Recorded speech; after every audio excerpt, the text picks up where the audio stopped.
Hazak Obaou, Rabotai, Besorotovot, Shavuatov. On rentre dans les derniers jours de l'année. On est aujourd'hui le 24 dans le mois d'Elul. Et on ne peut pas passer cette journée sans parler de l'Aïloula du Hafetz Chaim. Aujourd'hui, c'est sa journée. C'est incroyable parce que tout le monde le connaît au nom de son livre. Il ne s'appelle pas du tout Hafetz Chaim. Rabbi Israël Meir HaKohen de Radin. Rien à voir avec les mots Hafetz Chaim. Mais il a eu un cadeau que je crois qu'aujourd'hui c'est notre mission. Un cadeau que ses livres, il a écrit 26 livres. Ils ont été diffusés partout. Mais surtout, sa mission qu'il a pris, et c'est ce qui marque dans la préface de son livre. Voilà, il y a sa photo ici. On remonte en arrière, 1933, il est décédé.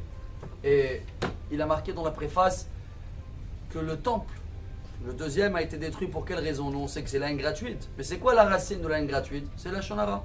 La shonara, le fait de commencer à parler sur un tel et un tel, c'est ça qui déclenche des histoires. Alors il a dit, j'ai fait le résumé un petit peu de tout le Talmud, de toutes les sources qu'on a, des Midrash, et j'ai fait un livre pour expliquer à tout le monde l'importance de la shonara. Vous allez me dire, encore une fois, on va reparler de la shonara.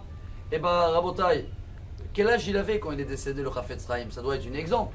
On sait bien que dans le Tehillim LED, le 34, qu'est-ce qu'on dit? Mi'aïch et Hafetz Chaim, Oev Yamim Lirotov. C'est marqué là-bas, qui sait qu'il aime la vie et qui veut avoir des belles journées et une longue vie en bonne santé? C'est marqué, Netzor le Shoncha Mera, Sfatecha Medaber Mirma. Respecte, ne pas parler de la shonara. Et bien selon une version, le Hafetz Chaim a vécu 96 ans. Selon une deuxième version, 100 ans.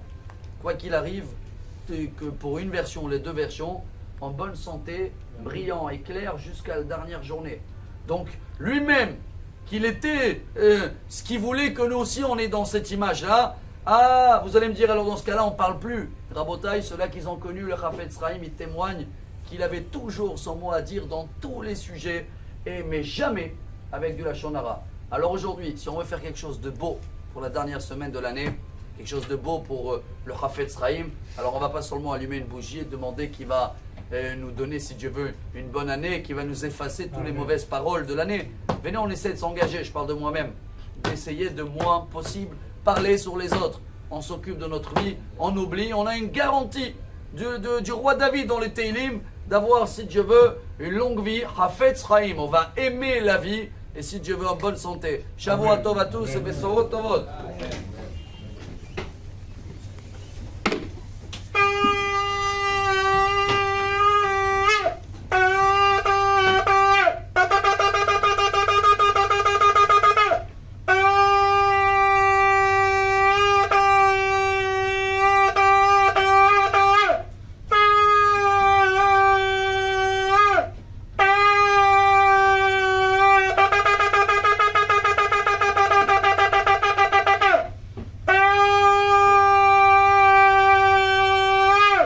De Maroc, c'est pour ça qu'il a tremblé un peu le chauffard, Mechila.